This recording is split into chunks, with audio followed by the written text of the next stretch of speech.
From UFOs to psychic powers and government conspiracies, history is riddled with unexplained events.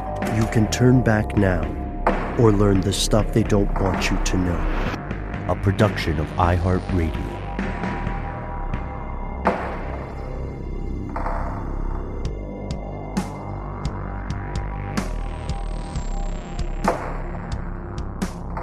Welcome back to the show. My name is Matt. My name is Noel. They call me Ben. We are joined as always with our super producer, Andrew the Triforce Howard. Most importantly, you are here. That makes this the stuff they don't want you to know.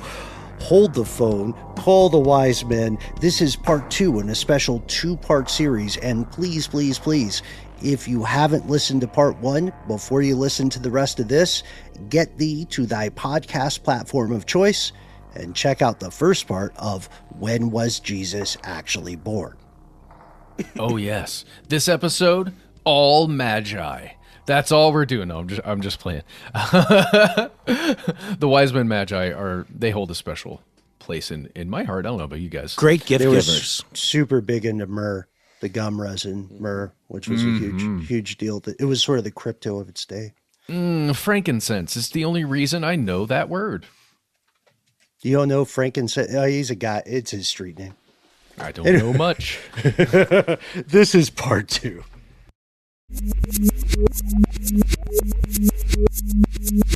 So maybe we can talk a little bit though about this, the idea of a natural bookend to a heroic journey. One is born on a specific, perhaps auspicious date, and then later, when you leave the mortal veil, you die on that same date, just later in time. Kind of like a good modern analog would be Mark Twain in Halley's Comet. Oh, yes, absolutely. This idea of a predetermined amount of time that this deity will visit with humanity, right? Or that this God will... It sounds bad when I say it, but like when this God will grace humanity with its presence to impart whatever wisdom, knowledge, and miracles are, needed for humanity at the time. La-dee-da. Yeah, yeah. Well, I mean, I know it feels weird, but I'm joking. It's of course it's a God. It doesn't get much more grand and self-important than that, right? Going back to theology versus chronology, it is about the story, the myth that story becomes rather than exactly when it happened. Yeah, exactly. You nailed it, because we see also the idea of predestination. That's a huge part of it, right? Not just faith, but fate. And this spoils things too, or it makes things more complicated for later researchers, because honestly, it sounds like there are producers in the mix. Mm-hmm. There are people talking about story structure. Exactly. You know what I mean? Or it's like that 3-chord pop song that has 15 writers and 25 producers on the credits. Yeah, very, very much so. And that's not a ding. We just think it's a fascinating comparison, and it's not too off the mark. So just a too many cooks kind of situation, which is why it's a little hard to always take everything at face value. Right. Because a lot of people who were perhaps closer to those historical events, actual facts, as our pal Lauren would call them, they died, and they couldn't stop someone else from coming in with their own agenda or axe to grind. Council of Nicaea! 100%. And Ben, you mentioned earlier an awkward conversation with somebody about the King James Bible being the only correct one, quote unquote, because of its, use of the English language. But I mean, we know that there were some liberties taken in that translation that were political. Do we have a list of those, or is it just kind of lost to history?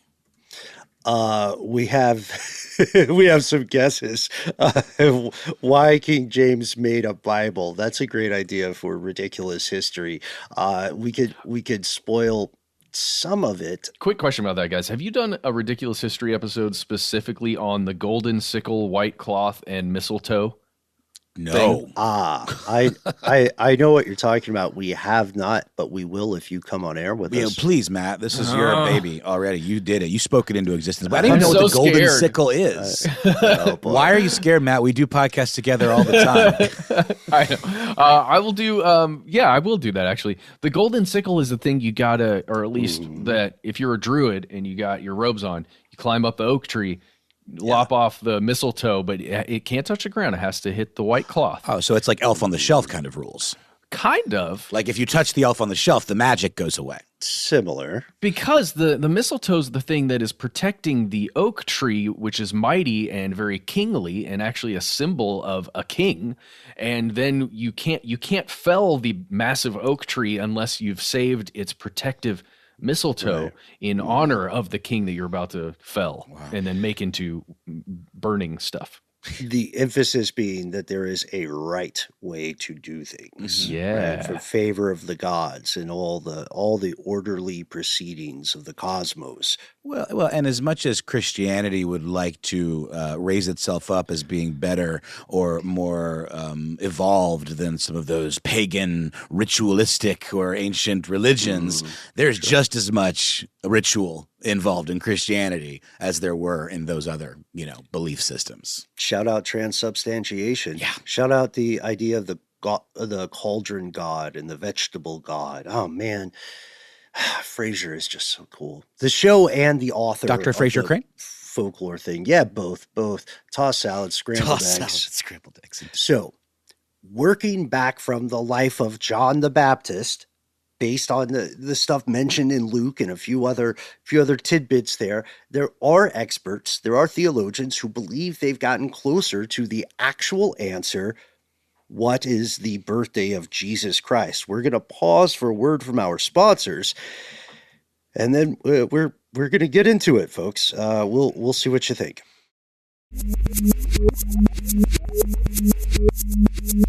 And we're back, and we've discovered that it is... Wait, he's a Leo, right? Jesus was a Leo? He's got to be a Leo. Come on. I don't know, come man. on. I don't know. I wonder what the astrology of the day was. We got to find the history of astrology. We get a lot of good ideas in this. But no, it's not that, though. But it's pretty close, isn't it? I'm glad you point that out, Matt, because based on those calculations, which get, spoiler, cartoonishly complex, related to the birth of not Jesus, but John the Baptist, and where John the Baptist would have been when Jesus was, messing around and getting baptized and so on. Some folks like Ian Paul that we mentioned earlier speculate the true birth of Jesus Christ was sometime in September, maybe, asterisk. It's so weird because the main thing we agree on, we being modern civilization, all the theologians, the vast majority have read up about this. They may not agree on the actual birth date, but they pretty much all agree the celebration of Christmas on December 25th is not determined by the historical facts. It's the idea that counts. That's right. Yeah, which has trickled down into gift giving during Christmas. It's the thought that counts. So just shout out Saturnalia. Yeah. Exactly. And a super snitchy elf that my son named Tyrone for some reason. That's incredible. Okay. I think Ella is my family elf's name. I always rejected the elf on the shelf. It's beat me here, Triforce. It's Orwellian. I don't like how it's normalized.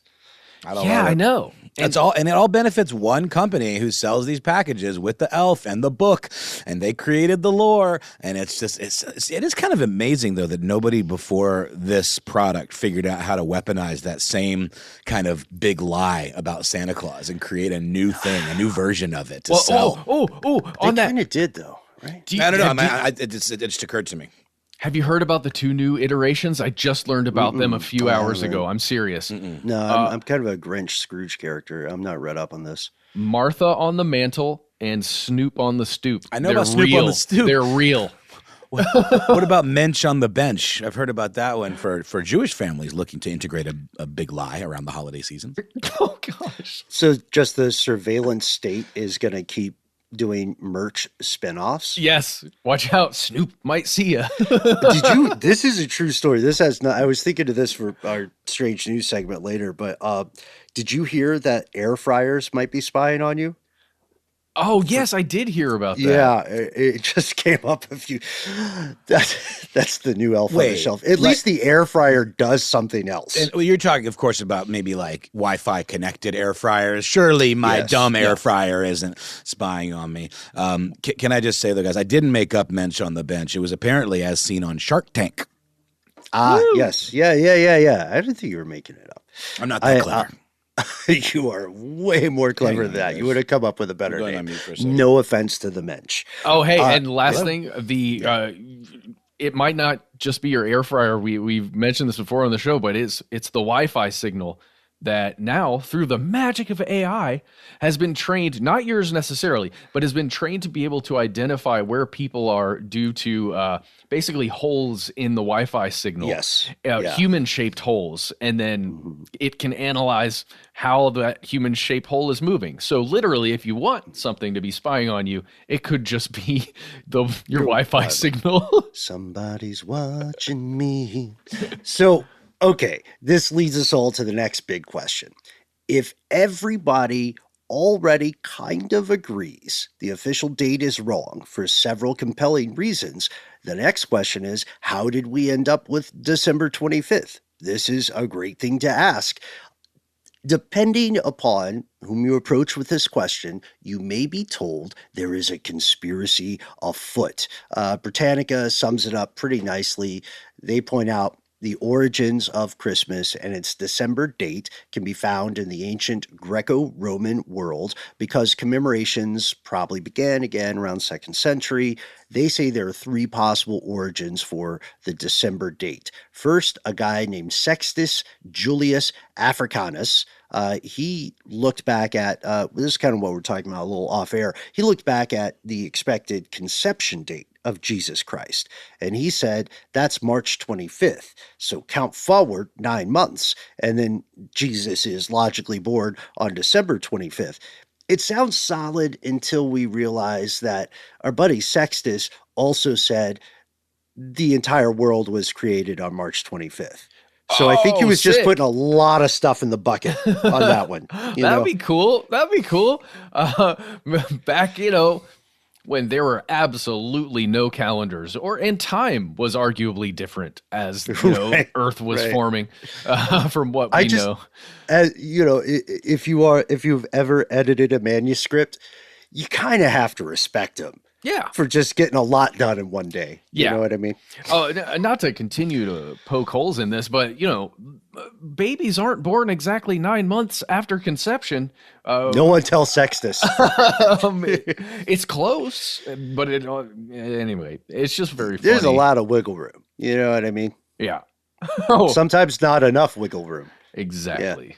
Yeah. So there's this other belief that we talked about a little bit.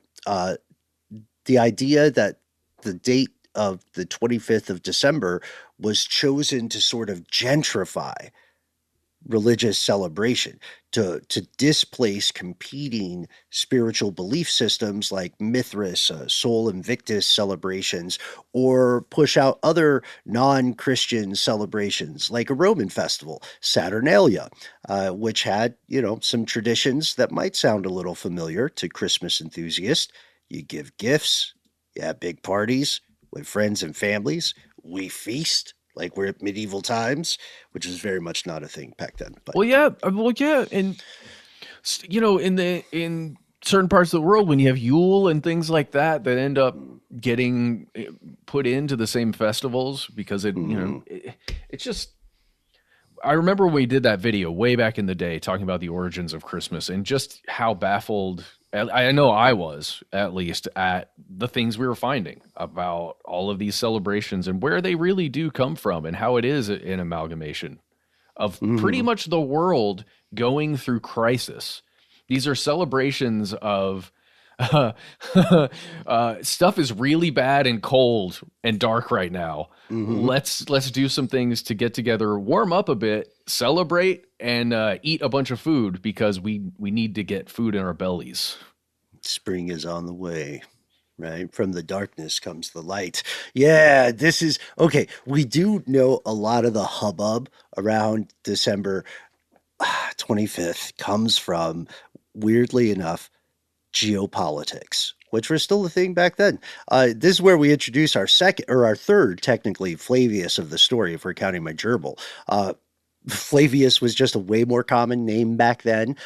This is a guy that we've talked about before, Flavius Valerius Constantinus, also known as Constantine the First, or in a burst of humility and modesty, Constantine the Great. Not to be confused with Flavius Valerius Constantinus Constantine the First. Or Flavius Flav. There you go. What? There you go. Or Waka Flocka Flavius. Thanks for playing, guys. Also first of his name. Yeah, so we also, those are all good. They were all great. Thank you for playing. It was fun. We know that Constantine ruled over Rome from about 306 to 337. He is perhaps best known for the purposes of this exploration as the first Roman emperor to convert to Christianity. And because emperors are super humble, he expected everybody else to do exactly what he did. Yeah, that makes sense. It's like how, oh gosh, that dictator out in the stands, I think it's Turkmenistan, he quit smoking cigarettes and then banned cigarettes for the whole country. And like whenever he made a decision, he put in a law that said everybody else in that country had to do the same thing. It takes a type to ascend to that level of of influence, I guess. But it's like if I, imagine we go back and forth on political corruption here in the United States, but I will say this, the U.S. public would absolutely revolt if any given president bought like just a terrible vehicle, like a Honda Odyssey. And they said from now on, everybody has to drive a Honda Odyssey. There would be blood in the streets. I would just argue that in American politics, they just wouldn't come right out and say that was why. They just What was the last American president that would be like caught outside on the White House lawn smoking a cigarette?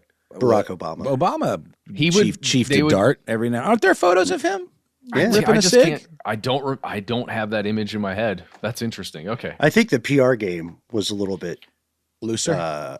Well, I think they deployed some PR to tamp down the occasional coffin nail on the part of that administration. Did Clinton smoke? I don't think so. He just ate cheeseburgers and played the saxophone. Cigars? I think cigars. Something in here. Stop it. Oh, yeah. my God. That's a gross. very specific type of cigar. Yeah, very specific indeed. Let's say he customized it. So, oof. All right, we'll keep that one in. So part of this Christianization of the Roman Empire included finding a official date for the birthday of Jesus Christ. I'm trying to convince you, friends, Romans, countrymen, to follow my lead on this new idea. I know you have your own spiritual beliefs, but let me convince you of this school of thought's bona fides. So they need more of these celebrations. They need these things that are official rules. The rollout doesn't go perfectly because the eastern area of the empire still says, we think it's January 6th. And it took 50 years to get them kind of on board. And they're still kind of not. So I guess it's time to get to the, conspiracy theory at play here, that Constantine's administration was hoping to put the kibosh on some competing religions and other year-end celebrations, hence the whole discussion around religious syncretism. It happens all the time. You've got the new game in town, the new king in town that's trying to push forth a new way of doing things. Therefore, you have to tamp down the competition by, in some ways, co-opting their pre-existing traditions. And while this might not happen overnight, generationally speaking, it does tend to work. Well, yeah. Who has time for Yalda if we need to celebrate this new thing now, and we're being told we need to celebrate it? Yeah, and then to that point, we see syncretism also becomes its own enemy with the rise of heretical Christian sects, because still Christianity, especially in the early days, it can't agree on what it is. And it can't agree on the true nature of God, the 3-in-1 spirit. It can't agree on when, I mean, forget a specific date. These people are killing each other over doctrinal stuff that would seem even smaller to us today.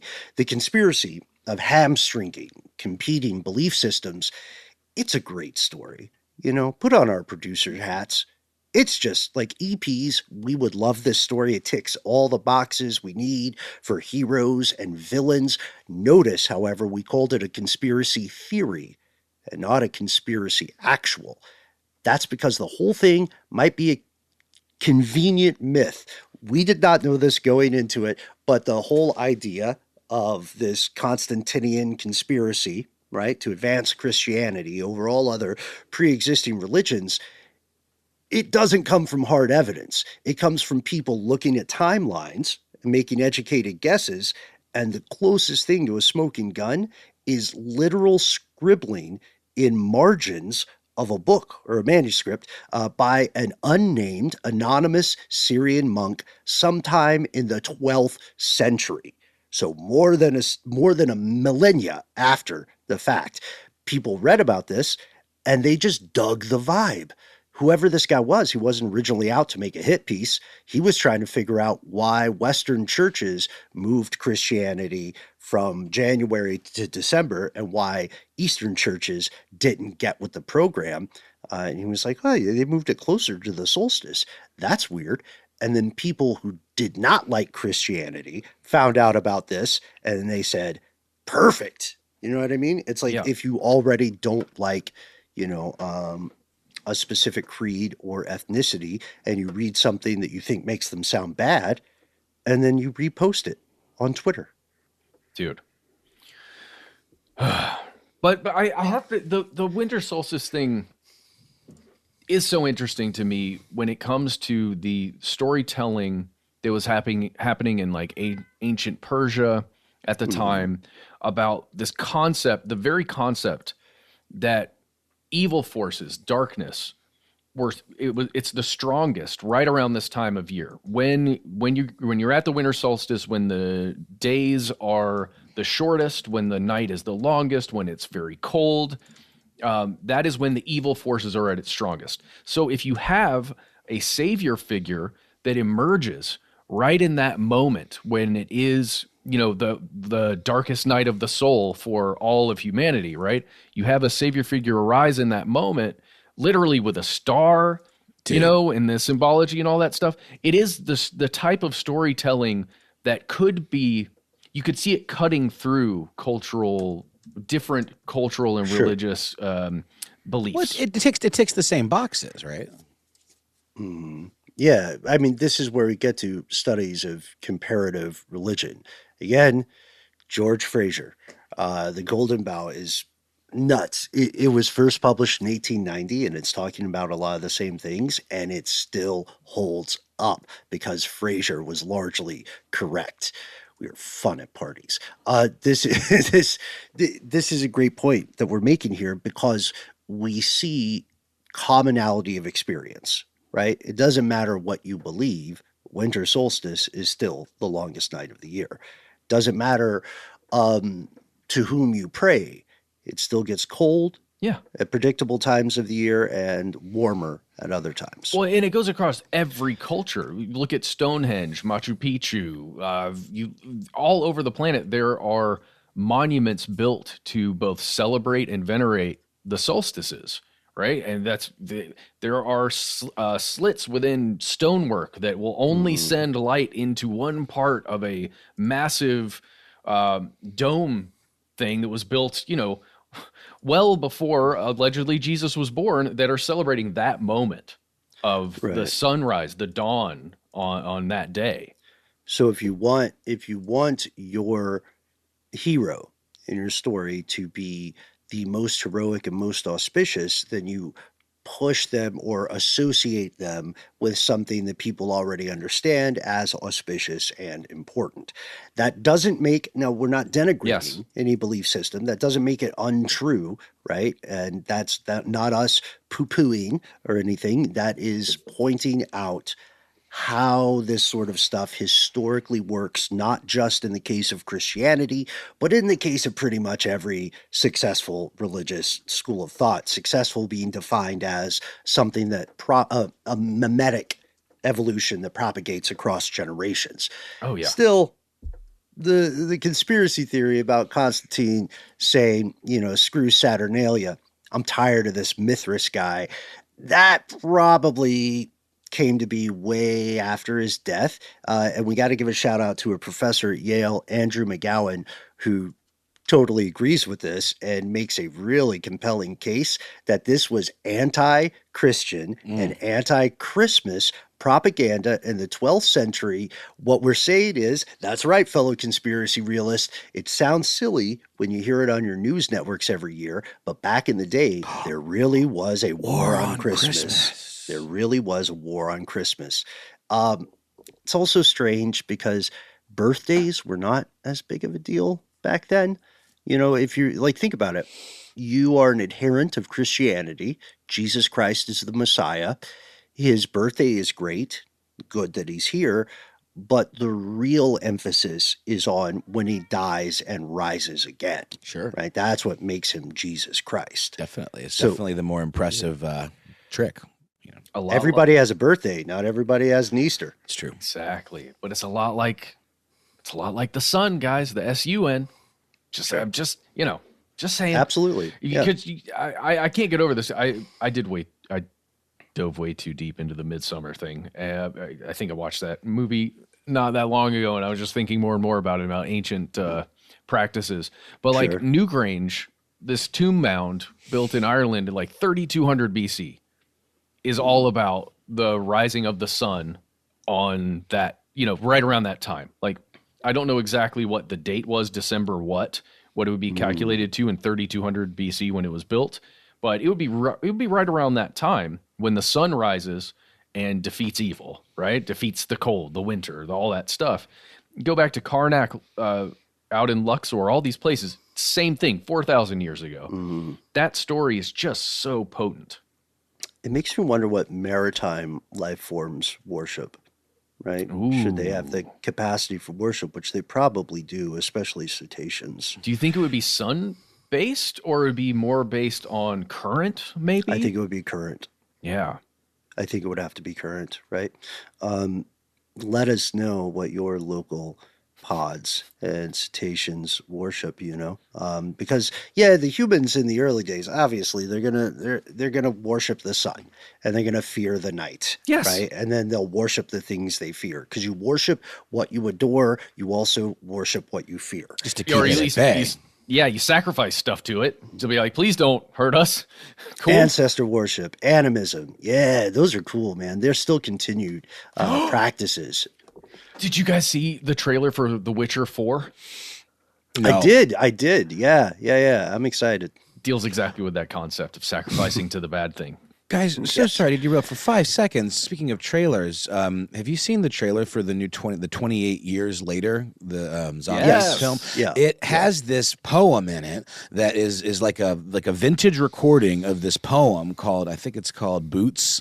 It's by Rudyard Kipling, but it doesn't say that. It's just this insane, arresting spoken word that like just kind of syncs up with the build and the tension of the music and the images in the trailer. I had to look it up, and it's freaking wild. I mean, I know, Ben, you're a big fan of his poetry, despite him, we all know he's got a problematic figure. I'm a big fan of some of his poetry. There you go. The best but way this to put one, it. man, it blew me away. It's just all about war, and it's like it has this cadence to it, this almost death march kind of cadence to it.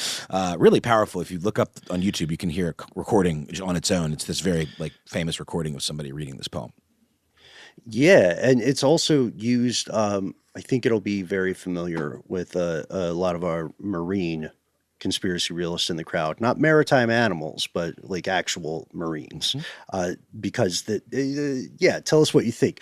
We also know that eventually, through this great game of heavenly and earthly telephone, more and more people began to accept the idea of December 25th as the date of the Messiah's birth, And that created a feedback loop because the more people that accept it, the more people that accept it. And now you're weird for not accepting it.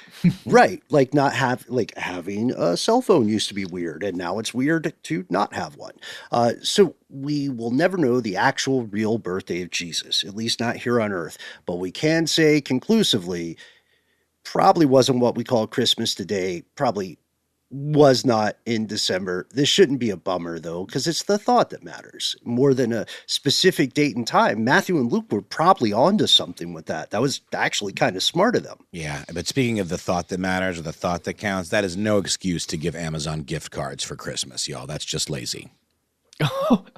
What happened, man? I will die on this hill. Be thoughtful. Okay. Does someone hurt your feelings? No, maybe irrelevant. It's just an opinion that I wanted to express in this moment. Okay. That's all. All right. And I assume that would apply to all gift cards. I think gift cards are a little weak sauce. That's all. Okay. That's all. Even What if it's like a gift card to a specific thing? Applebee's. Maybe as like a as Paul a Deckard. yeah, as a gag, sure, absolutely. That would be a fun, thoughtful gift card because he really loves Applebee's. But to give this just open-ended, you figure it out thing to somebody as a gift, I would say just don't get them anything. What do you think about hard currency? Yes, that was my next the question. gift of grandparents and absolutely acceptable from them in a card with handwritten. Okay. Or hand signed? At least. Yeah. At the very least. I used to give my the cards I would send people for like Hanukkah or Christmas or whatever. They would usually I would usually have somewhere in there dictated but not read. There you go. Non-transferable. Yeah, this has nothing to do with anything. When you get Eagle Scout, you used to get a lot of notable politicians and celebrities and astronauts and stuff that would send you like a congratulatory letter, or they would send you a picture that they had signed. Oh, wow. And got one from Bob Hope with this pretty nice letter. Wasn't super long. It was about a page, and it ended with dictated but not read. Yeah, and it was signed by old him school. It's great. and his secretary. And I thought it was the classiest thing. Very classy. Bob Hope, I can't class remember. act.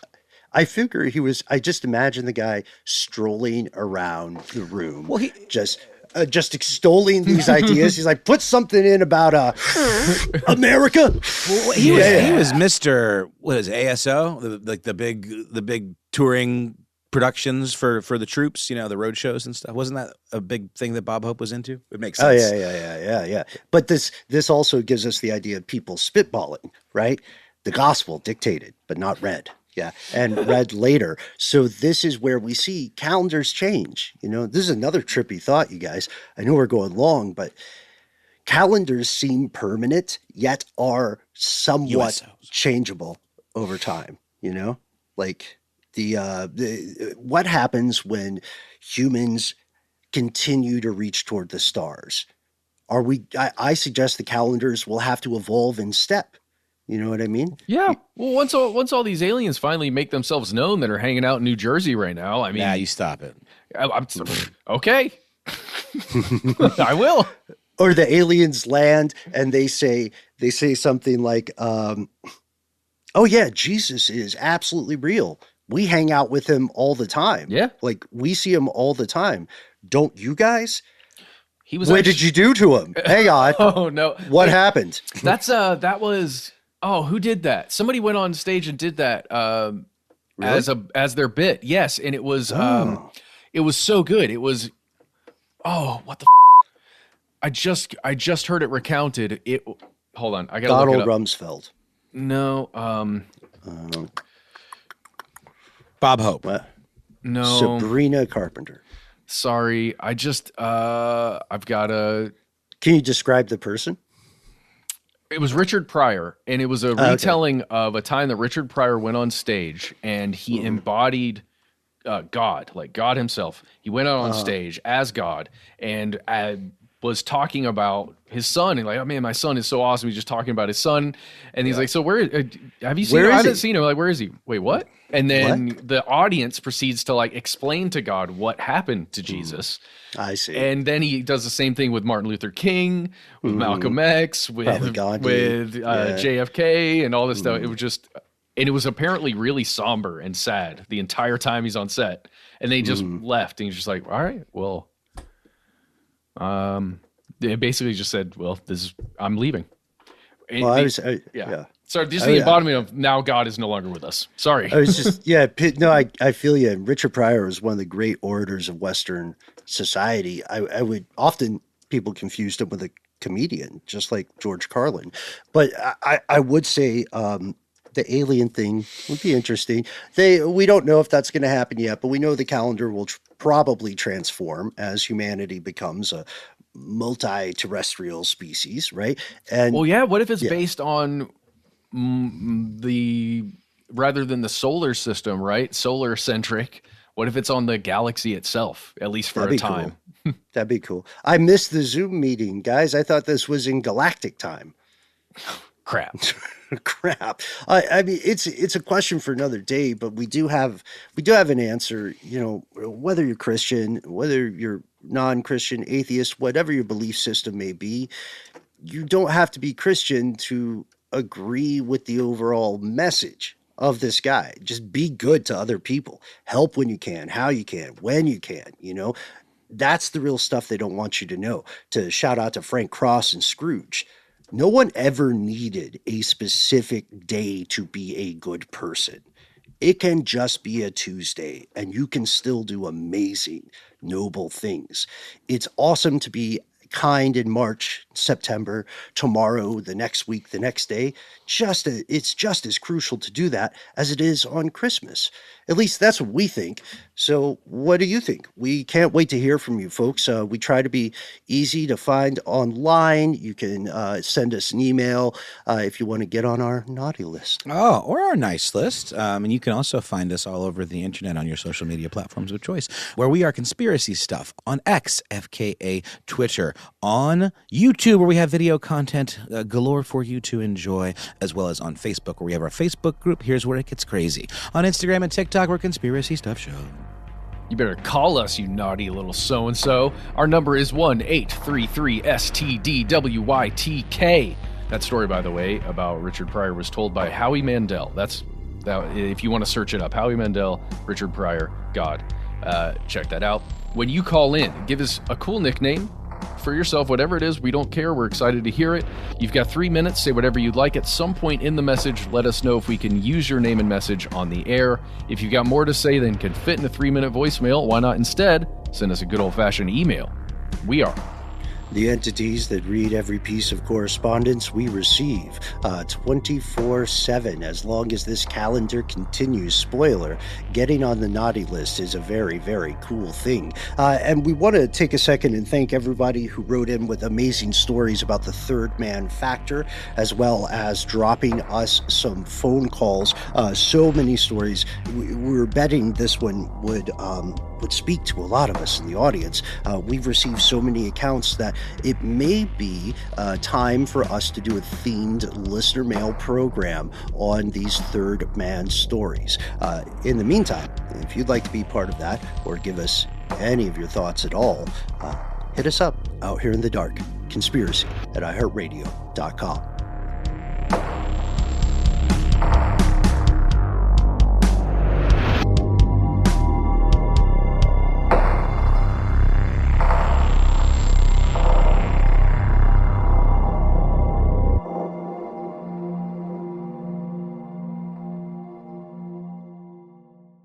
Stuff They Don't Want You to Know is a production of iHeartRadio. For more podcasts from iHeartRadio, visit the iHeartRadio app, Apple Podcasts, or wherever you listen to your favorite shows.